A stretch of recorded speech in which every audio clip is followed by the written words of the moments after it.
अस्सलामुअलैकुम। उम्मीद करता हूँ आप सब खैरियत से होंगे। मुफ्ती तारिक मसूद हफिज़हुल्लाह तआला मुनाजरा जीत गए।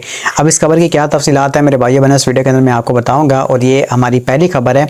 इसके अलावा मेरे पास और भी काफ़ी सारी खबरें हैं, तो आपने इस वीडियो को एंड तक देखना है।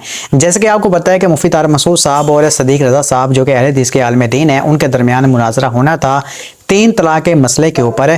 तो इसके ऊपर जो अहले हदीस के उलमा कराम है, उन्होंने मुफ्ती तारिक मसूद साहब को चैलेंज किया था कि भाई आप हमारे साथ डिबेट कर लें। तो मुफ्ती तारिक मसूद साहब भी तैयार हो गए कि भाई ठीक है, मैं डिबेट करने के लिए तैयार हूँ, लेकिन पहले जाओ एक वीडियो के अंदर आप अपना दावा रिकॉर्ड करवा दें कि हमारा इस मसले में ये दावा है और हमारा ये मौक़िफ़ है। ठीक है।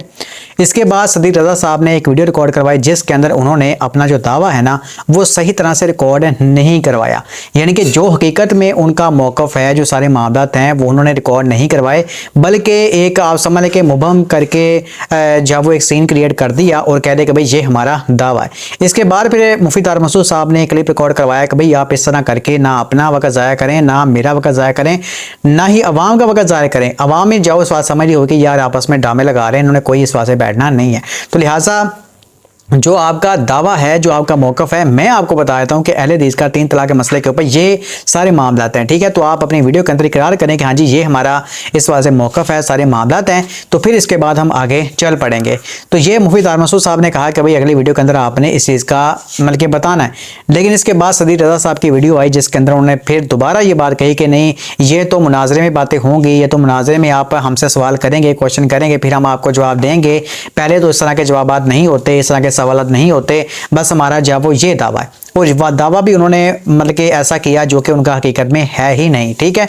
तो इस तरह करके फिर सदीक रज़ा साहब ने वीडियो अपलोड की जिसके कमेंट सेक्शन के अंदर मेरे भाइयों बहनों भरमार कर दी।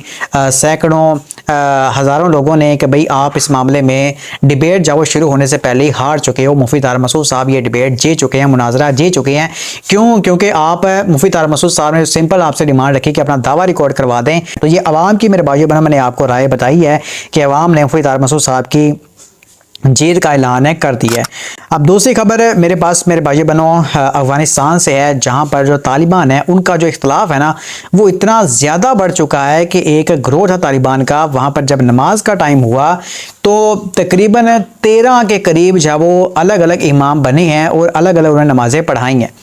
यानी कि आप देखें कि यार उन्होंने अलग अलग मेरे भाई बहन नमाजें पढ़ी हैं। आप वीडियो देखें ज़रा, यहाँ से आप हिसाब लगा लें कि एक ही जगह है जहाँ पर एक ही इनका ग्रोह है, लेकिन मजहबी इख्तलाफ इनका इस हद तक शिद्दत इख्तियार कर चुका है कि ये एक दूसरे के पीछे नमाज पढ़ने को भी ठीक नहीं समझते। और अलग अलग जाओ, हर बंदे ने अपना मसला बनाया हुआ है, अलग अलग जाओ एक 1.5 फुट की मस्जिद है, लोगों ने बनाकर नमाज जाओ पढ़ रहे हैं। ठीक है। तो यहाँ से आप हिसाब लगा लें कि सरकार लोग जो कह रहे थे कि भाई ये बड़ा दीन इस्लाम की अफगानिस्तान के अंदर जब वो दीन इस्लाम आ गया है और खिलाफत आ गई है और असल तो ये कुरान और इसकी तालीमात के ऊपर अमल कर रहे हैं। तो यहाँ से आप देख लें कि ये सरकार कुरान और इसकी तालीमात के ऊपर अमल नहीं कर रहे, बल्कि एक फ़िरके की सोच को जाओ लेकर चल रहे हैं। ठीक है।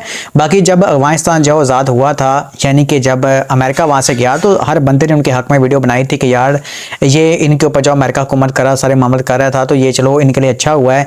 और हमारे तो यहाँ पर प्राइम मिनिस्टर साहब ने कहते कि भाई गुलामी की जंजीरें जो उन्होंने तोड़ दी हैं, वो इस तरह करके पूरी पाकिस्तानी कौम ने दिल खोल कर जाओ अफगानिस्तान के जो भाई हैं तालिबान हैं उनकी हमायत की थी। ठीक है। उनका साथ दिया था।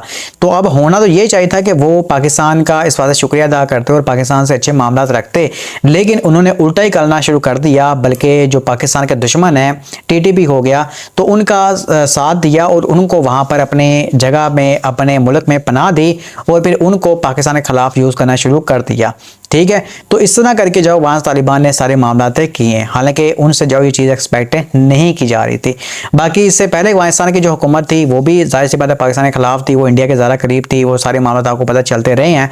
तो अफगान तालिबान के हवाले से ज़्यादा पाकिस्तानियों के दिलों में ज़्यादा मोहब्बत पाई जाती थी, लेकिन उन्होंने वही आप समझ फितना ख्वाजा वाला काम किया कि उनको क्या कहते हैं उसे, जो लोग हैं दीन का लबादा उड़ा हुआ है उनको पाकिस्तान के खिलाफ करके पाकिस्तान के खिलाफ यूज़ यूज़ करना शुरू कर दिया अपनी सरजमीन देकर। ठीक है, इसके बाद मेरे भाइयों बहनों अगली खबर मेरे पास है कि एक, जैसे कि आपको पता है कि आज़ाद कश्मीर में इस वक्त प्रोटेस्ट चल रहा है और उसके ऊपर हमारे जो पीटे वाले भाई हैं ना वो बहुत ज़्यादा ये बात उसको उठा रहे हैं कि भाई देखो जी ये जुल्म हो रहा है, नाइंसाफ़ी हो रही है, हर बंदे को बोलने का हक है, नौजवान इस बात से बाहर निकल रहे हैं, उनके ऊपर पाबंदी नहीं होनी चाहिए।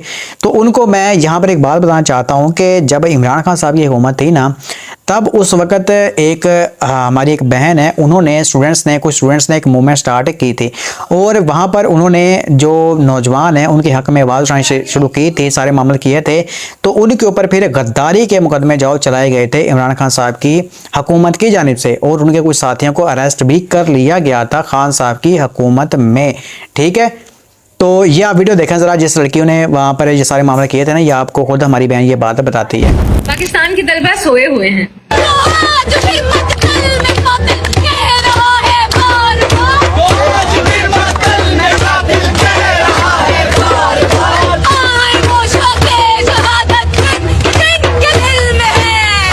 सो 2019 में जब मैं स्टूडेंट सॉलिडारिटी मार्च की मोबिलाइजेशन के लिए अपने साथी दोस्तों के साथ चंद नारे लगाती हूँ तो वो वीडियो वायरल हो जाती है और हमें एक स्पेस मिलता है जिसमें नेशनल मीडिया पे हम बात कर पाते हैं स्टूडेंट यूनियंस की। 1984 40 साल होने को हैं अभी तक स्टूडेंट यूनियन बैन है, उसके बाद पहली मरतबा।